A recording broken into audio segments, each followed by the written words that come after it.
दुनिया में 8 ऐसे देश घोषित रूप से न्यूक्लियर स्टेट हैं, जबकि इजराइल अघोषित रूप से इस लिस्ट में है। लेकिन अब सऊदी अरब, दक्षिण कोरिया, जापान, जर्मनी, पोलैंड तक में चर्चा परमाणु बम बनाने को लेकर होने लगी है, जिसकी वजह जानकार ट्रंप को कहते हैं।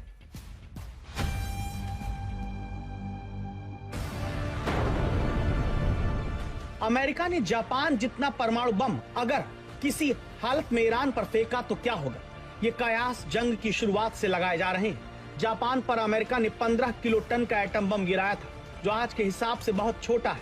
अगर मान भी लिया जाए कि अमेरिका ईरान को झुकाने के लिए करता है, तो फिर इससे गिरने वाली जगह पर रहने वाले लोग कुछ देर तक नहीं देख पाएंगे। बम गिरते ही जोरदार धमाका होगा। 1 किलोमीटर के दायरे में सब कुछ तबाह हो जाएगा। 1 से 3 किलोमीटर के दायरे में भारी तबाही मचेगी। यहाँ रहने वाले लोग मारे जाएंगे। 5 किलोमीटर के दायरे में आने वाली इमारतें खत्म हो जाएंगी। बम गिरने से 8 किलोमीटर दूर तक इमारतों को नुकसान पहुंचेगा, लेकिन धमाके से ज्यादा तबाही रेडिएशन से होगा। हिरोशिमा, नागासाकी में हजारों लोग बम गिरते ही मारे गए, लेकिन उससे ज्यादा रेडिएशन के शिकार हुए। जापान की कई नस्लें तबाह हो गई।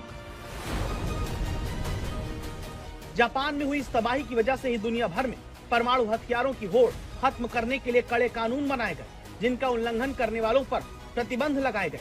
जापान परमाणु बम से तबाही की गवाही देने लगा, जिसने दुनिया को इसके खतरे से जागरूक करने के लिए सारी क्षमता होते हुए भी परमाणु बम नहीं बनाया। लेकिन अब वही जापान जिसने इस बम का विरोध किया, वो परमाणु बम बनाने की चर्चा करने लगा है। गंभीरता से सोचा जा रहा है। सवाल है कि 1945 से 2026 तक जिस जापान ने परमाणु बम से दूरी बनाई, उसे परमाणु बम बनाने की जरूरत क्यों महसूस होने लगी? इस सवाल का जवाब अमेरिका और वहां के राष्ट्रपति डोनाल्ड ट्रंप। अमेरिका से आज उसके दुश्मनों से ज्यादा उसके साथी घबराए घूमते हैं। जिस अमेरिका को जापान जैसे देश ने अपनी सुरक्षा दी, उसे भी अब लगने लगा है कि अमेरिका के भरोसे नहीं रहा जा सकता। इसीलिए दावा है कि जापान की पीएम की सलाहकार ने उन्हें सलाह दी कि चीन से बढ़ते खतरे को देखते हुए जल्द से जल्द परमाणु बम बनाने पर विचार किया जाए। चीन और जापान के बीच रिश्ते पिछले कुछ समय से बहुत कड़वे हुए हैं। जापान की प्रधानमंत्री कह चुकी हैं कि ताइवान पर चीन के हमले की सूरत में जापान न्यूट्रल नहीं रहेगा। इससे चीन बहुत नाराज है। लेकिन सवाल ये कि जापान परमाणु शक्ति चीन का किस तरह से मुकाबला करेगा? अगर चीन ने जापान पर कभी हमला कर दिया, तो क्या उसे अमेरिका बचाने आएगा? यूरोप का उदाहरण जापान के सामने है, जिसकी जिम्मेदारी उठाने वाले अमेरिका ने अब इस जिम्मेदारी से पल्ला झाड़ लिया है। डोनाल्ड ट्रंप के आने के बाद यूरोप में नाटो देश परेशान है। उन्हें समझ नहीं आ रहा, अगर रूस की सेना यूक्रेन की सीमा पार करके उनके दरवाजे पर आ खड़ी हुई, तो फिर वो क्या करेंगे? वो रूस को कैसे रोकेंगे? अगर अमेरिका उनकी मदद के लिए नहीं आएगा, जैसा ट्रंप बार बार कहते आए हैं, तो फिर जर्मनी और पोलैंड जैसे देश रूस से खुद को कैसे बचाएंगे? यही वजह है कि जर्मनी जैसा देश, जो यूरोप की सबसे बड़ी अर्थव्यवस्था है, उसने परमाणु बम बनाने को लेकर गंभीरता से सोचना शुरू कर दिया। जर्मनी में इसे लेकर गंभीर चर्चा चल रही है। जर्मनी परमाणु अप्रसार संधि के तहत परमाणु बम नहीं बना सकता।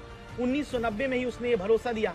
ये वो दौर था जब अमेरिका से उसे नाटो सदस्य होने के नाते परमाणु सुरक्षा मिलती थी। जर्मनी के बुशेल एयरबेस पर वो अमेरिकी परमाणु हथियारों की मेजबानी भी करता है। लेकिन जिस तरह से ट्रंप ने नाटो को फटकारना शुरू किया, उससे जर्मनी में परमाणु हथियार बनाने को लेकर नई बहस छिड़ गई है। ट्रंप के गैर जिम्मेदाराना बयानों की वजह से जर्मनी की दक्षिणपंथी पार्टी अल्टरनेटिव फॉर जर्मनी ने भी अमेरिकी परमाणु हथियार हटाने की मांग की है। अमेरिका की तरफ से होती ब्लैकमेलिंग खत्म करने के लिए जर्मनी ने फ्रांस के साथ मिलकर परमाणु हथियार बनाने की ठान ली। तो जर्मनी और जापान जैसे देश, जो दुनिया में परमाणु बम के खिलाफ सबसे मुखर आवाज रहे, वो अब इस सबसे खतरनाक हथियार से खुद को लैस करने की सोचने लगे हैं। और इसकी वजह डोनाल्ड ट्रंप बताए जाते हैं, जिनकी संकीर्ण सोच और बदजुबानी ने जर्मनी, फ्रांस और ब्रिटेन जैसे यूरोपीय देशों का दिल दुखाया है, बल्कि जापान जैसे देश को भी खुद अपनी सुरक्षा मजबूत करने का मंत्र सिखा दिया है।